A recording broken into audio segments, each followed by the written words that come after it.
ചോറിനും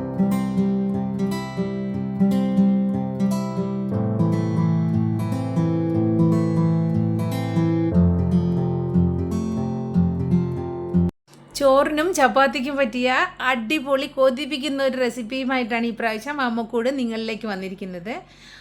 അപ്പോൾ നമുക്കുണ്ടാക്കിയാലോ? ഇവിടെ ഞാൻ ആദ്യമേ തന്നെ അരി എടുത്ത്, അതായത് ചോറ് വയ്ക്കാനുള്ള അരി തിളപ്പിച്ച് ഇറക്കി മാറ്റി വയ്ക്കും. കാരണം കറി വെന്തുടനെ നമുക്ക് ചോറുണ്ണാം, ചൂടോടെ നല്ല ഫ്രഷ് ആയിട്ട്.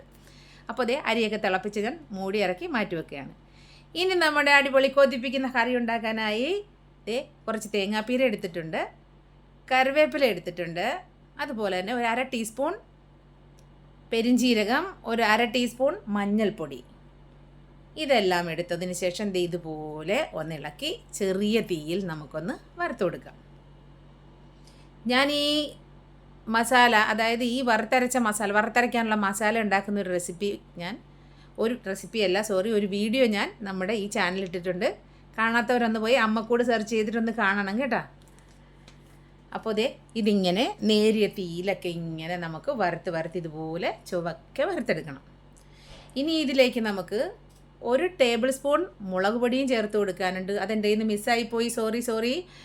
അതുപോലെ തന്നെ 2 ടേബിൾ സ്പൂൺ മല്ലിപ്പൊടിയും നമ്മൾ ചേർത്ത് കൊടുക്കുന്നുണ്ട്. ഈ 2 ടേബിൾ സ്പൂൺ മല്ലിപ്പൊടിയും 1 ടീസ്പൂൺ മുളക് പൊടിയും ചേർത്ത് നല്ലതുപോലെ മൂപ്പിച്ച് മാറ്റി വയ്ക്കാം. ഇനി ഇതിലേക്ക് നമ്മൾ എന്താ എടുക്കാൻ പോകണമെന്ന് അറിയാമോ? ഒരു കടപ്പ്ലാവും ചക്കയാണ് എടുക്കുന്നത്. ഞങ്ങളുടെ ആലപ്പുഴയിലൊക്കെ ചില സ്ഥലത്ത് കടപ്പ്ലാവും ചക്കയെന്ന് പറയും, കടച്ചക്കയെന്ന് പറയും, അതുപോലെ തന്നെ ചീമച്ചക്കയെന്നൊക്കെ ചില സ്ഥലത്ത് പറയുന്ന കേൾക്കാം. ഇതിന് നിങ്ങളുടെ നാട്ടിൽ എന്താണ് പറയുന്നതെന്നൊന്ന് പറഞ്ഞേക്കണേ. ആ കടപ്പ്ലാവും ചക്ക, അതായത് കടച്ചക്ക, നല്ല രീതിയിൽ അതിൻ്റെ തൊലിയൊക്കെ നമുക്ക് ചെത്തിക്കളഞ്ഞ് വെള്ളത്തിലേക്ക് ഇട്ട് കൊടുക്കാം. കാരണം ഇതധികം മൂത്തിട്ടില്ല ഈ ചക്ക, അത് കാരണം കൊണ്ട് പെട്ടെന്ന് കറ ഇളകി വരുന്നുണ്ട്. കറുത്ത കളറായിട്ട് ഇങ്ങനെ വരുന്നതുകൊണ്ട് ഞാൻ അതിനെ അപ്പം തന്നെ കഴുകി വെള്ളത്തിലേക്ക് ഇട്ട് കൊടുക്കുവാണേ. ഇനി നല്ലതുപോലെ അതെല്ലാം ഒന്ന് തിരുമ്മി കഴുകിയതിന് ശേഷം നമുക്ക് ഇതിൻ്റെ പൂഞ്ഞിൽ, അതായത് ഈ കാണുന്ന ഭാഗങ്ങളൊക്കെ ചെത്തിക്കളഞ്ഞതിന് ശേഷം ചെറുതായിട്ട് ഇതേപോലെ അരിഞ്ഞെടുക്കണം. ഒരുപാട് വലിയ കഷ്ണങ്ങളൊന്നുമല്ല, ഈ ഒരു മുഴുപ്പിന് ചെറിയ കഷ്ണങ്ങളാക്കി അരിഞ്ഞെടുക്കണം. ഇനി ഇതിലേക്ക് നമുക്ക് കുറച്ച് ഉള്ളി വേണം, ചുവന്നുള്ളി. ഞാൻ അതിനായി ഒരു 3 പിടുത്തം ചുവന്നുള്ളി വൃത്തിയാക്കിയതിന് ശേഷം 3 പിടുത്തമാണ്. അത് നല്ലതുപോലെ നമുക്ക് ഇങ്ങനെ ഒന്ന് അരിഞ്ഞ് മാറ്റി വെക്കാം. ഒരുപാട് നൈസായിട്ടൊന്നും അരിയണ്ട. ഒരു ചുവന്നുള്ളിനെ നമുക്ക് 4 or 5 കഷ്ണങ്ങളായിട്ട് കീറിയാൽ മതി. എല്ലാം നമുക്ക് ഇതുപോലെ മുറിച്ച് വയ്ക്കാം. അപ്പോൾ ഫ്രണ്ട്സ്, നിങ്ങൾക്ക് എൻ്റെ ഈ വീഡിയോ ഇഷ്ടമായാൽ ഒന്ന് സബ്സ്ക്രൈബ് ചെയ്തൊന്ന് സപ്പോർട്ട് ചെയ്യണം കേട്ടോ.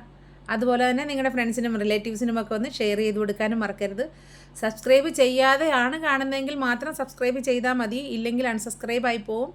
അപ്പോൾ ഞാൻ ഉള്ളിയെല്ലാം ഇതുപോലെ അരിഞ്ഞെടുത്ത് വെച്ചിട്ടുണ്ട്. കറിവേപ്പില ഊരിയിട്ടിട്ടുണ്ട് ഒരു തണ്ട്. അതുപോലെ തന്നെ 6 പച്ചമുളകാണ് ഞാനിവിടെ മുറിച്ചിട്ട് കൊടുക്കുന്നത്. ഇനി നമ്മൾ വറുത്ത് വെച്ചിരിക്കുന്ന ആ തേങ്ങ ഉണ്ടല്ലോ, മസാലക്കൂട്ട്, അത് നല്ല മഷി പോലെ അരച്ച് മാറ്റി വയ്ക്കണം. അതവിടെ നമുക്ക് അരച്ച് മാറ്റി വയ്ക്കാം. ഇനി ഒരു പാത്രം അടുപ്പത്ത് വെച്ച് അതിലേക്ക് നമുക്ക് കുറച്ച് വെളിച്ചെണ്ണ ഒഴിച്ച് കൊടുക്കണം. ഇനി അതിലേക്ക് നമുക്ക് അരിഞ്ഞു വെച്ചിരിക്കുന്ന ഉള്ളിയും പച്ചമുളകും കറിവേപ്പിലയും ചേർത്ത് വഴറ്റി കൊടുക്കാം. ഒരു മീഡിയം തീയിലിട്ട് വഴറ്റിയാൽ മതി കേട്ടോ. പെട്ടെന്ന് കരിഞ്ഞ് മുരിഞ്ഞൊന്നും പോവണ്ട, നേരിയതായിട്ടൊന്ന് വാടി തുടങ്ങട്ടെ. നന്നായിട്ടൊന്ന് വാടി തുടങ്ങുമ്പോൾ നമുക്കതിലേക്ക് അരിഞ്ഞു വെച്ചിരിക്കുന്ന കടച്ചക്ക ഇട്ട് കൊടുക്കാം. ഇത് പെട്ടെന്ന് ഇങ്ങനെ കളർ മാറി വരുന്നുണ്ട്. അത് ഈ മൂക്കാത്തതായതുകൊണ്ടാണെന്ന് തോന്നുന്നു ചക്കയുടെ കളറൊക്കെ ഒന്ന് മാറി വന്നത്. ഞാൻ വെള്ളത്തിലാണ് ഇട്ടിരുന്നത്. ഇനി അത് നമുക്കൊരു മീഡിയം തീയിൽ തന്നെ ഇട്ട് നല്ലതുപോലെ ഒന്ന് വഴറ്റിയെടുക്കണം. ഇനി മൂടി വെച്ച് ആ എണ്ണയ്ക്കകത്ത് തന്നെ വേവിച്ചെടുക്കണം. ഇതിലേക്ക് ഇപ്പം വെള്ളമൊന്നും ഒഴിച്ച് കൊടുക്കത്തില്ല. ഇനി ഒരു പകുതി വെന്ത് കഴിഞ്ഞപ്പോൾ ഞാൻ അതിലേക്ക് ഒരല്പം പുളിവെള്ളം പിഴിഞ്ഞൊഴിച്ച് കൊടുത്തിട്ടുണ്ട്. നിങ്ങളുടെ പുളിക്ക് ആവശ്യമായിട്ടുള്ള പുളി ഇട്ട് കൊടുത്താൽ മതി കേട്ടോ. അതുപോലെ തന്നെ ഉപ്പും.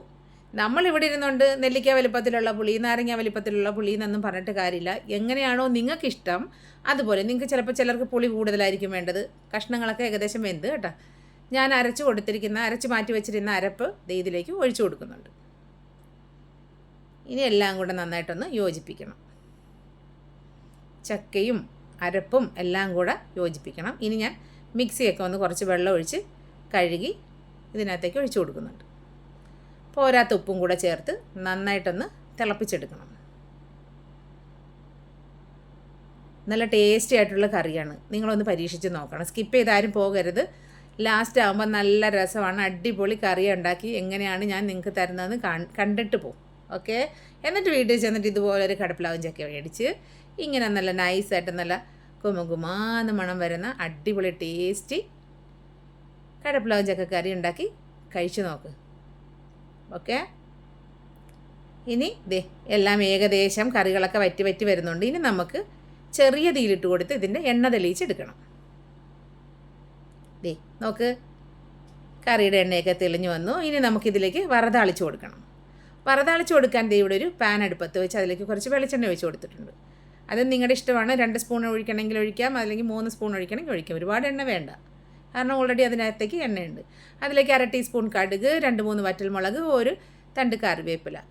ഇത് പൊട്ടിച്ച് നമുക്ക് വറതാളിച്ചത് നമുക്ക് കറിയിലേക്ക് ചേർത്ത് കൊടുക്കാം. നിങ്ങൾക്ക് ഈ വീഡിയോ ഇഷ്ടമായ ലൈക്ക് ചെയ്യാൻ മറക്കരുത് കേട്ടോ. നിങ്ങളുടെ ഓരോ ലൈക്കുമാണ് എൻ്റെ സന്തോഷം, ഹാപ്പിനെസ്. കറിയൊക്കെ ഇവിടെ നല്ലൊരു അടിപൊളിയായിട്ട് വന്നിട്ടുണ്ട്. ഇനി ഇതൊന്ന് തണുത്ത് വരുമ്പോൾ നല്ല കുറുകുറാന്നാകും. ഇതിപ്പോൾ ചൂടോടെ അടുപ്പത്ത് നിന്ന് ഇറക്കി വെച്ചിരിക്കുന്ന കറിയാണ്.